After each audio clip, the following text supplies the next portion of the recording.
Dans ce centre de recherche qui dépend de l'INRA, l'Institut national de la recherche agronomique, et qui est situé donc dans un petit village du Pays Basque à une quinzaine de kilomètres d'ici, à l'intérieur des terres, nous sommes deux groupes de recherche.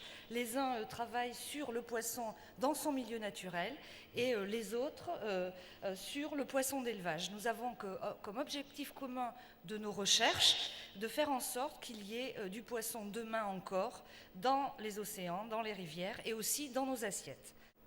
Donc, comme le montre ce graphique, la consommation de poissons dans le monde a augmenté progressivement, mais très régulièrement au cours des dernières décennies, et pour différentes raisons. D'une part, par l'augmentation naturelle de la population mondiale, mais aussi par l'évolution des pratiques alimentaires. Et donc, pour pouvoir faire face à cette demande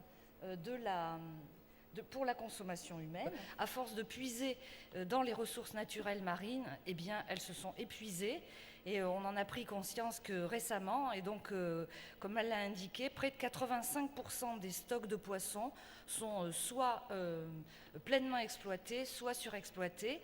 Donc des quotas ont été mis en place pour limiter le recours à ces ressources et les laisser se renouveler pour qu'il y en ait pour les générations futures.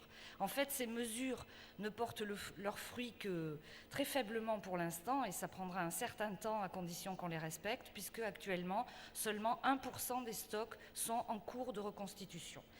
Donc, pour faire face à la demande mondiale pour l'alimentation humaine, la courbe bleue ici montre les captures de pêche qui, vous le voyez, du fait des quotas, sont restées stables durant les 30 dernières années. Et donc la courbe verte montre l'essor incroyable de l'aquaculture, c'est-à-dire de l'élevage de poissons. Et nous sommes actuellement à une période charnière, puisque sur les étals au niveau mondial, eh bien, on trouve à peu près la moitié de poissons provenant de la pêche et l'autre moitié provenant de l'aquaculture. Ça, c'est au niveau mondial. Au niveau européen, on a encore beaucoup recours aux poissons de la pêche, puisque l'image des produits de l'aquaculture n'est pas très bonne. Et donc, globalement, dans l'image, c'est que ce qui est naturel est bon et ce qui est d'élevage est mauvais.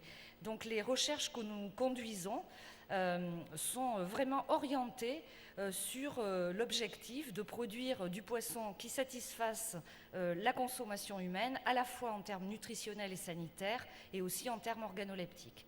Donc nous travaillons principalement sur les espèces qui sont produites en France et en Europe, donc principalement la truite, le bar, la dorade, le turbo, qui sont en fait des espèces d'eau tempérée et qui ont des grands besoins en protéines, donc on les appelle des poissons carnivores. D'abord, un petit peu d'historique sur la façon dont a évolué l'alimentation des poissons d'élevage. Dans les années 60, au tout début de l'élevage des poissons, en France et en Europe, on a installé les piscicultures près des ports pour bénéficier en fait des déchets de la pêche des poissons qui n'étaient pas vendables. Mais on s'est rapidement rendu compte que cette pratique ne pouvait pas durer, parce que les poissons ont besoin de manger tous les jours. Or, les arrivages n'étaient pas forcément quotidiens. Et en plus, c'était assez polluant. Donc, on a imaginé, dans les années fin 70, début 80, de fabriquer des aliments composés pour nourrir les poissons d'élevage. Et à ce moment-là, on a essayé de faire en sorte que les aliments ressemblent le plus possible à ce que les poissons étaient capables de trouver dans la nature. Et donc pour cela, on a mis en place une pêche qui pêche des espèces qui ne sont pas prisées pour la consommation humaine, comme l'anchois du Pérou, le merlan bleu, et donc qui ont été pêchées spécifiquement pour fabriquer de la farine et de l'huile de poisson. Mais assez rapidement aussi, on s'est rendu compte d'une part que si on continuait à puiser dans ces ressources naturelles, on allait les épuiser, et d'autre part se poser la question de l'intérêt de produire du poisson d'élevage en le nourrissant avec du poisson de la pêche, même s'il n'y avait pas compétition avec l'alimentation humaine. Et c'est à ce moment-là, donc dans les années 90, début des années 90, qu'on a commencé à rechercher des alternatives à ces ingrédients d'origine marine que sont l'huile et la farine de poisson. Et à ce moment-là, on s'est d'abord intéressé à ce qu'on appelle les coproduits de l'industrie, c'est-à-dire les déchets en fait d'abattoirs. Et donc on a utilisé, on a évalué en tout cas au niveau de la recherche, puis utilisé dans l'industrie des farines de sang, d'os, de viande et même de plumes. Et puis est arrivé le problème de la vache folle qui était lié principalement à des aspects techniques, c'est-à-dire que ces matières premières n'étaient pas cuites suffisamment pour respecter les conditions sanitaires, et donc tous les produits d'origine animale ont été bannis de l'alimentation des animaux d'élevage, et en particulier de celle des poissons, en France et en Europe, mais pas ailleurs dans le monde. Donc une fois qu'on ne pouvait plus utiliser ces coproduits, et même d'ailleurs un peu avant, eh bien, nos recherches se sont concentrées sur les possibilités d'utiliser des végétaux pour nourrir les poissons. Je vous ai dit que les poissons qu'on élevait en France et en Europe, ce sont principalement des carnivores. Ils ont besoin de beaucoup de protéines, et donc on peut se demander si c'est bien raisonnable de nourrir des carnivores avec des végétaux, et si c'est possible. Donc je vais vous raconter maintenant un petit peu la façon dont on s'y prend pour essayer de répondre à ces questions. Comment on s'y prend ? Eh bien, on a un large panel de produits végétaux, et donc on les analyse en termes de qualité nutritionnelle. C'est-à-dire qu'on analyse leur composition en protéines, en sucre, en graisse, en minéraux, en vitamines, c'est-à-dire tous les éléments qui sont nécessaires aux poissons pour qu'ils grandissent et qu'ils soient en pleine forme et en bonne santé, et qui donnent, si possible, des bons produits. Mais on étudie aussi la disponibilité de ces matières premières, puisqu'il faut qu'elles puissent être relativement peu chères et produites en grande quantité, mais aussi leurs conditions de production, pour justement soutenir un développement durable, global, à la fois de la production de poissons, mais aussi de la production des matières premières avec lesquelles on va les nourrir. Et puis il faut aussi regarder les aspects économiques et les aspects innocuité, puisque la crise de la vache folle nous a dit qu'il fallait être extrêmement vigilant. Donc nous, une fois qu'on a analysé et qu'on connaît la composition de ces différents ingrédients, eh bien on va les mélanger pour pouvoir couvrir les besoins de chaque espèce de poisson en termes de protéines, sucres, lipides, minéraux, vitamines, etc. Et donc, comme à la maison on fait des gâteaux, on fait des grands gâteaux pour les poissons avec des machines dédiées, et donc on fabrique des granulés et dont nous allons ensuite évaluer les conséquences sur les poissons. Donc nous étudions le développement et la transformation de ces composés alimentaires pour la croissance des poissons, en allant jusqu'à l'expression des gènes pour être sûr que les voies de transformation des aliments sont bien opérationnelles. Mais nous travaillons aussi pour la limitation des rejets, pour la santé des poissons, pour la qualité du produit, et ça va jusqu'à l'évaluation de leur valeur nutritionnelle et sanitaire pour la santé humaine. Donc comme nous n'avons pas toutes les compétences pour traiter de tous ces sujets sur les différentes espèces d'intérêt pour l'élevage, nous travaillons en collaboration.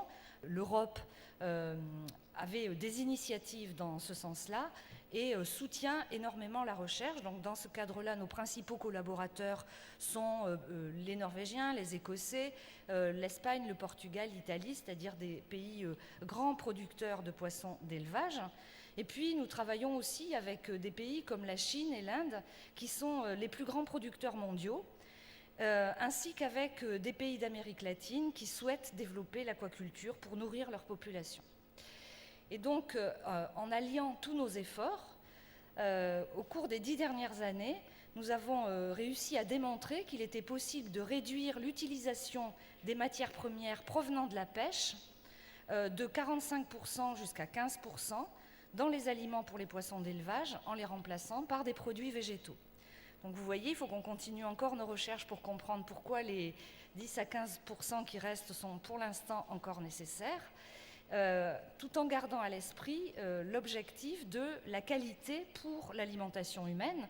Donc pour maintenir la qualité en termes de protéines, d'oligo-éléments bénéfiques pour la santé, on y arrive, mais le point crucial, ce sont les fameux acides gras oméga 3 dont vous avez tous entendu parler et qui sont à la fois bénéfiques pour protéger contre les maladies cardiovasculaires, mais qui contribuent aussi au développement cérébral et qui limitent le déclin cognitif, donc ils sont vraiment importants en termes de santé publique. Et donc vous voyez sur ce graphique que le poisson, donc les oméga 3 sont représentés en bleu clair sur ces graphiques, et donc les oméga 3 sont présents en grande quantité dans le poisson, et ils le sont en bien moindre quantité dans les autres viandes, poulet, porc ou bovin. Et c'est pour ça qu'il est très important de maintenir cette caractéristique au poisson. Et du reste, on nous demande assez souvent si justement les poissons d'élevage sont aussi bons que les poissons de la pêche. Et donc ma réponse, c'est que en fait, ça dépend essentiellement des espèces. Globalement, plus un poisson est gras, plus il va apporter d'acides gras oméga 3. Et donc vous voyez sur ce graphique, le premier, la morue, même si elle est sauvage, eh bien, elle est peu riche en oméga 3 parce que c'est un poisson dont la chair est maigre. La sardine, ça va beaucoup dépendre de la période à laquelle elle est pêchée. Si c'est après une période où elle a pu se nourrir en abondance, elle est extrêmement riche en oméga 3, et donc ça en fait un bon produit du point de vue nutritionnel. Par contre, à une autre saison où elle a peu mangé, eh bien, du coup, elle n'est pas grasse et elle contient peu d'oméga 3. Et puis, en vert, vous avez les produits de l'élevage. Et là aussi, vous voyez que, par exemple, quand on compare un bar d'élevage et un bar sauvage, généralement, le bar d'élevage, il est un peu plus gras et donc il contient davantage d'oméga 3, alors que un poisson comme le tilapia a une chair peu grasse et donc apporte peu d'oméga 3. Donc finalement, cette teneur en oméga 3 et donc la valeur nutritionnelle des poissons dépend essentiellement de l'espèce et non des techniques de production, pêche ou élevage.